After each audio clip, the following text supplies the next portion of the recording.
A couple of questions for you two. Ella, I noticed that the first time you voted, it says in my notes anyway, was the referendum. I'm just making a radio documentary, actually, about people who don't vote, or who didn't vote in your case. So I couldn't imagine you not wanting to have your say before. Or are you sort of even younger than you look, and so you weren't old enough to vote? No, well, I'm 27, so I've been through a few, and I do usually spoil my ballot. And the first time I did it, I remember writing this big long thing on it until eventually I got home. My mum said to me, "Nobody reads that essay that you just wrote. It just counts as a What was it ballot." about? Oh, that's quite sweet. What was it about? It was about, how, serious issues about how I'm not going to be reduced to picking the best out of a bad bunch. And I still very much feel that way. I felt that way in 2010. I feel that way now, that I just can't put my name next to some. I actually think that voting is such an important thing that you shouldn't do it kind of half-baked. And picking anyone out of a lineup in a general election today would be kind of half-hearted. It wouldn't even be that far. But it's always had to be, isn't it? You've always got to make big compromises. If you think hard enough about any candidate, you're not going to vote for them. Yeah, I think you do have to make compromises at some stage. But I think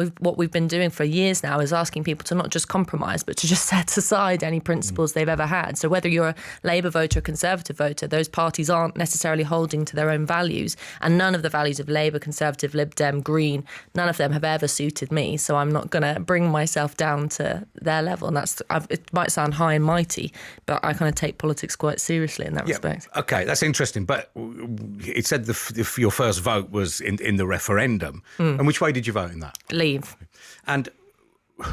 But before that, you did go and spoil your ballot. So that's not quite non-voting. That's not quite complete apathy, is it? That's taking part in the democratic process. Yeah, and I was never apathetic, actually. Well, I mean, to the point at which I actually got involved in politics, which hasn't been for that long, I wasn't apathetic. And I thought that actually their voting is important. There was lots of other ways of political engagement that were as important. So whether it be local activism or just having discussions or things like that, then that is important.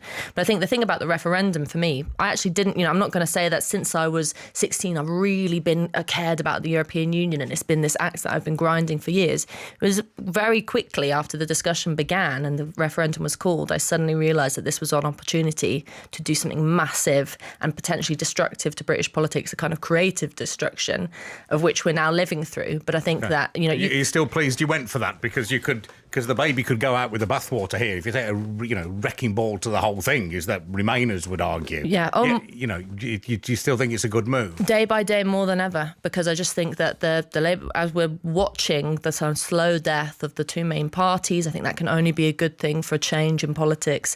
And the more politicians squirm, the more I cheer, because I think this is what it's meant to be about. But what do you want people instead, under pressure. then? I want a party that doesn't yet exist, that would have the kind of left-wing populism, that would put forward some kind of policies that would be based on mass democratic engagement. I think we should have national discussions, not just about politicians taking whatever substance, but about the serious issues of, we haven't had a big discussion about immigration, for example. So I would have my own citizens' view on that. assemblies? No, not citizens' assemblies. I think that the interesting thing is citizens' assemblies have been used by politicians who are really freaked out about democracy. And it's interesting that a lot of the politicians who are really anti the Brexit vote are now coming along and saying, well, citizens' assemblies are a brilliant thing. Because you know what you can do in a citizens' assembly? You can control it. You can control what information people get. You can feed people information. Okay. And that's not a conspiracy theory. But it has theory, worked. But it's worked in. But it worked in Ireland. I mean, on both sides of the debate, everyone said.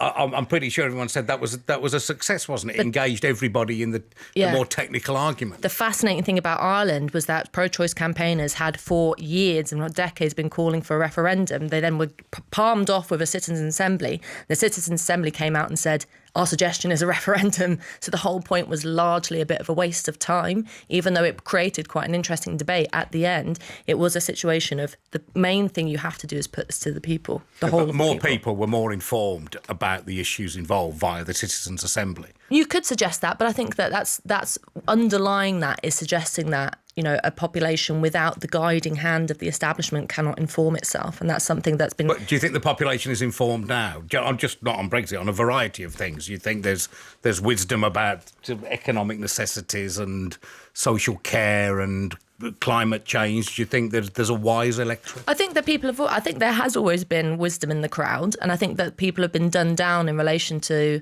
their political nous and in discussions about the referendum, people being stupid and all of that. But also I think that the kind of galvanising of people around Brexit, whether it be Leave or Remain, people have suddenly got really interested in politics. You know, the turnout for the EU referendum tells you that. And so people care more about stuff. You know, they're watching television programmes with politicians. They're listening to what people say. They have opinions. They're talking on buses. All of this is happening. And so you can only deduce from that people are more. So you said you wanted a left-wing populist party who you could doesn't yet exist. Yeah. But who in what way isn't Labour that? Well, number one, because it doesn't respect the populist mandate. I mean, it's an anti-Brexit party by and large, and so it can't be. But it's for not the a Remain. people. But it's not a Remain party either. So I mean, of current Labour crop, who could lead this notional Whelan party? There is not one Labour politician. Not one. The only politician I respect is someone called Bernadette Devlin, who's not a politician anymore. But not one Labour politician I would trust with my vote.